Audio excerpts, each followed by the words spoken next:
Matrix is a system, Neo. That system is our enemy. We live in a place now that feels just about like a plantation. We're all indentured servants, you know. Let's see what else Tim Allen's worried about. Oh, yeah. He's got a problem with private companies snooping on people. If a government drove by down the street with like a gray sedan with a camera on it, you'd be rioting, going to Washington. But if it's white with emojis and Google on it, yay, you're waving at it. They're taking pictures of your house. I realize what comes with having all this success, responsibility, because we're living in a time right now, man, that if we can get heavy. Because I came to talk, y'all. Is that all right? Man, I feel we're living in a time right now.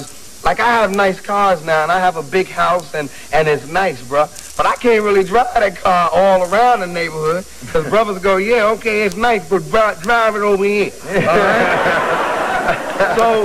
So it kind of made me wake up. I went home, I said, Mom, people lashing out, and usually I don't say nothing. You know, I want to, go to these, because I'm from the neighborhood. So my mother said, nah, baby, think of the time you living in.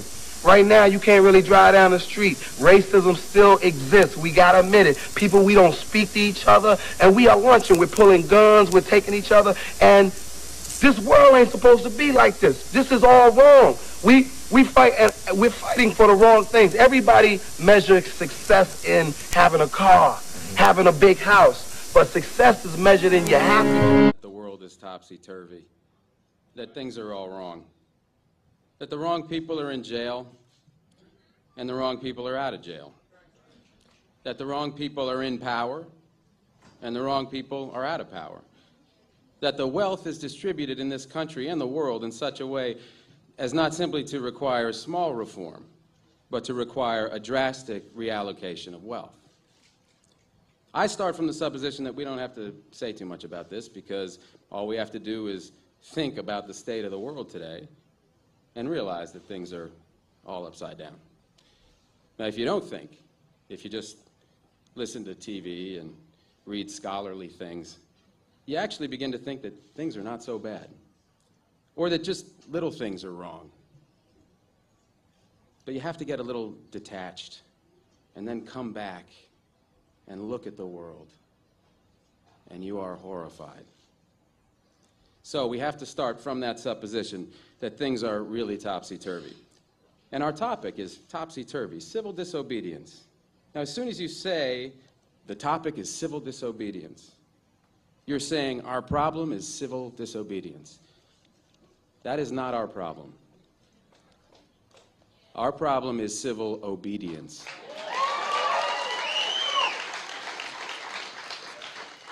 Our problem is the numbers of people all over the world who have obeyed the dictates of the leaders of their government and have gone to war.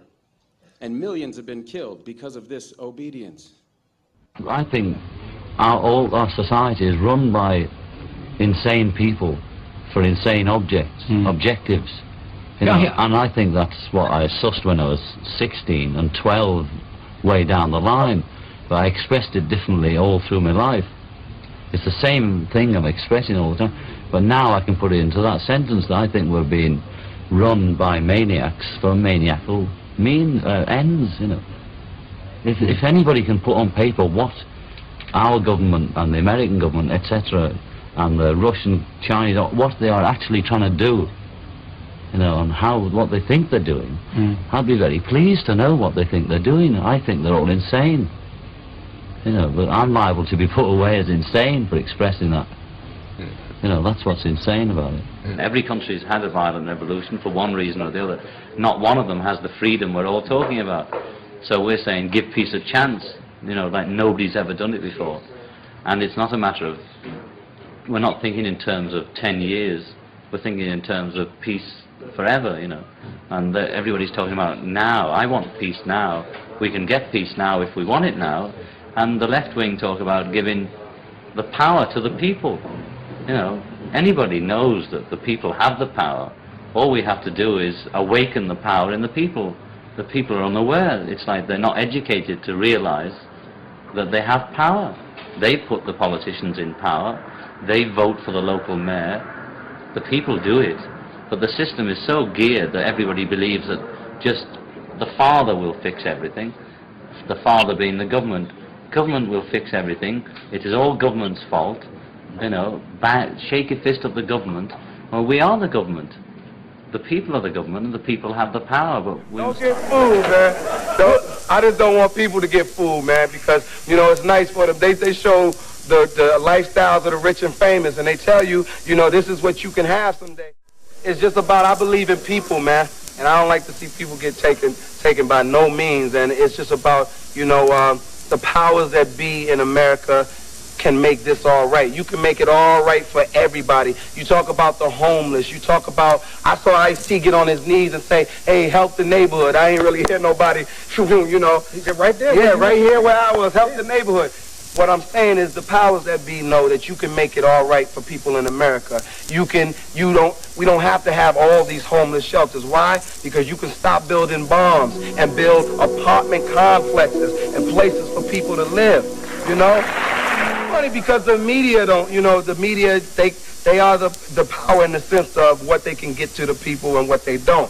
And in Hollywood, you know, we got to wake up every morning, hear our name blasted on the radio, hear this. And I'm the kind of guy, I don't say nothing about nothing. You don't mess with me, I don't mess with you. But when I see people out there that's disrespecting, you know, women cutting up, you know, our brothers and sisters, I mean anybody, whether you black, white, we ain't supposed to be living this way. We supposed to be smiling and knowing that, hey, success is in our happiness. And if we all get back to the faith, you'll be better off, because all of this, we renting all this while we here anyway, bro. So I'm telling all the neighborhood kids that anybody ever tell you can't do it, or if you believe in your God, but most importantly, keep the faith, because when everybody else will abandon you, God ain't going nowhere.